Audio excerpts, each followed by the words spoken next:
This holiday season, you may see bell ringers from the Salvation Army soliciting donations outside of storefronts. You should be aware that the Salvation Army is actually a Christian church, and its charitable functions are administered by this church. While there are plenty of religious groups that provide social services to those in need, the Salvation Army's beliefs and activities are not so innocuous. In their position statements, the Salvation Army describes marriage as one man and one woman to the exclusion of all others. Their statement on homosexuality says, "Scripture opposes homosexual practices by direct comment and also by clearly implied disapproval. The Bible treats such practices as self-evidently abnormal. Attempts to establish or promote such relationships as viable alternatives to heterosexually based family life do not conform to God's will for society." They go on to declare that sexually active gay people are ineligible for the Salvation Army, and call for a lifestyle built upon celibacy and self-restraint. These aren't just internal matters of church policy either. The Salvation Army has involved itself in the political arena as well.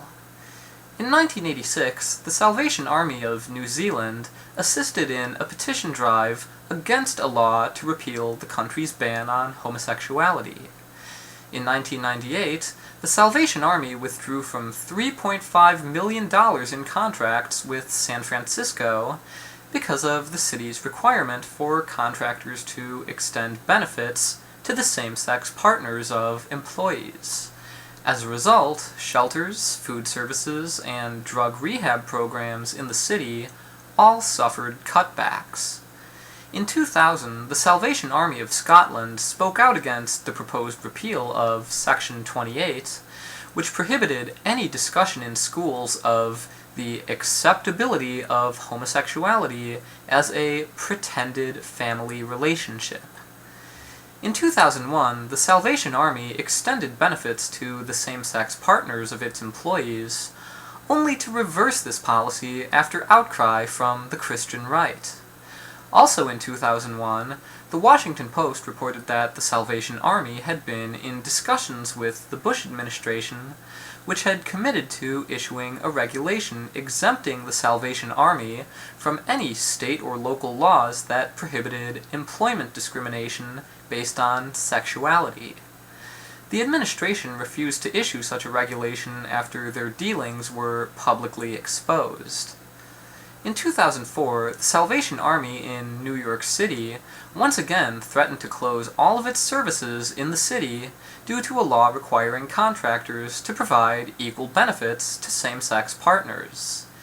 And in 2012, a media relations director with the Salvation Army of Australia stated on a radio show that it was part of their belief system and Christian doctrine that gay people should die. When we give our money to the Salvation Army, we're helping to support a church that believes gay people are less than equal, that they should be subject to open discrimination, and that their relationships are inferior in the eyes of God. And this church has been working to ensure that their personal religious beliefs are reflected in the law. That's the ugly truth behind the change we drop in their red kettles. While the Salvation Army does plenty of good things to help communities in need, so do many other charities which focus on providing these essential services with no religiously based prejudice against minorities. Organizations like Goodwill, Toys for Tots, the American Red Cross, Habitat for Humanity, and Feeding America can do everything the Salvation Army does. The difference is that they'll do it without taking a piece of your donations to fund a politically active, anti-gay church.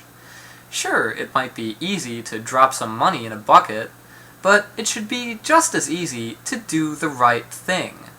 We all want to help those in need, and we can do it without compromising our values of fairness and equality.